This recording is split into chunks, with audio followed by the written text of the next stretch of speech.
দুই চিরশত্রু প্রতিবেশী দেশ ভারত ও পাকিস্তানের মধ্যে যুদ্ধবিরতি চলছে, তবে উত্তেজনা থেমে নেই। যুদ্ধে কোন দেশের কী পরিমাণ ক্ষতি হয়েছে তা নিয়ে আলোচনা সমালোচনা তুঙ্গে। এবার গণমাধ্যমের খবর, নতুন করে সৃষ্টি হতে চলেছে ভারত পাকিস্তান সংঘাত, যে কোনো সময় ভেঙে যেতে পারে যুদ্ধবিরতি। পেহেলগামে হামলার ঘটনায় গেল ৭ মে রাতে পাকিস্তানের মাটিতে ক্ষেপণাস্ত্র ও ড্রোন হামলা চালায় ভারত। মূল ভূখণ্ড ও পাকিস্তান অধ্যুষিত কাশ্মীরের ৯টি শহরে মোট ২৪টি হামলা চালিয়েছিল দেশটি। জবাবে পাল্টা হামলা চালায় পাকিস্তানও। এতে উভয় দেশই বড় ধরনের সামরিক ও বেসামরিক ক্ষতির মুখে পড়ে।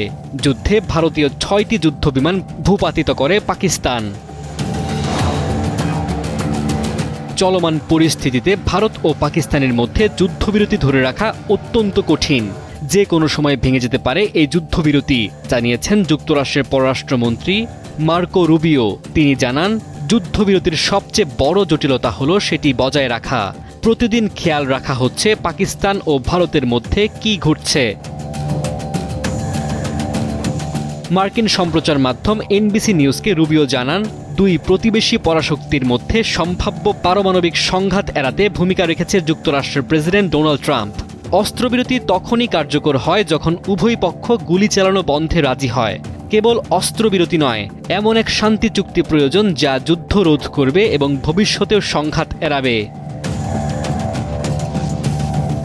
গেল ১০ মে সামাজিক যোগাযোগ মাধ্যমে মার্কিন প্রেসিডেন্ট দাবি করেছিলেন, দীর্ঘ আলোচনার পর যুক্তরাষ্ট্রের মধ্যস্থতায় ভারত ও পাকিস্তান তাৎক্ষণিক পূর্ণাঙ্গ যুদ্ধবিরতিতে পৌঁছেছে। দুই দেশকে আশ্বস্ত করেছেন, সংঘাত থামালে আমেরিকা তাদের সঙ্গে বড় অঙ্কের বাণিজ্য করবে। ভারতের সঙ্গে মে মাসের সংঘাত নিয়ে নতুন তথ্য দিল পাকিস্তান। দেশটির স্বরাষ্ট্রমন্ত্রী সৈয়দ মোহসিন রাজা নাকভি দাবি করেছেন, ভারতীয় ৬টি যুদ্ধবিমান ভূপাতিত করার ভিডিও ফুটেজ রয়েছে।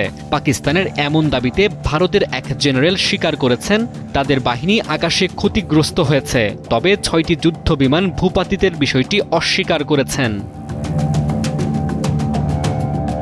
দুই দেশের মধ্যে বর্তমানে যুদ্ধবিরতি কার্যকর রয়েছে, তবে এই সংঘাতের ক্ষত এখনও শুকায়নি। সীমান্তে দুই পক্ষের সেনা মোতায়েন ও নজরদারি অব্যাহত রয়েছে। পরমাণু শক্তিধর দেশ দুটির মধ্যে অবিশ্বাস যে কোনো সময় সংঘর্ষে রূপ নিতে পারে। বিশ্লেষকদের মতে, দুই দেশের অভ্যন্তরীণ রাজনীতি, প্রতিরক্ষা কৌশল ও আন্তর্জাতিক সম্পর্কের ওপর সুদূরপ্রসারী প্রভাব ফেলবে যুদ্ধের ক্ষয়ক্ষতি।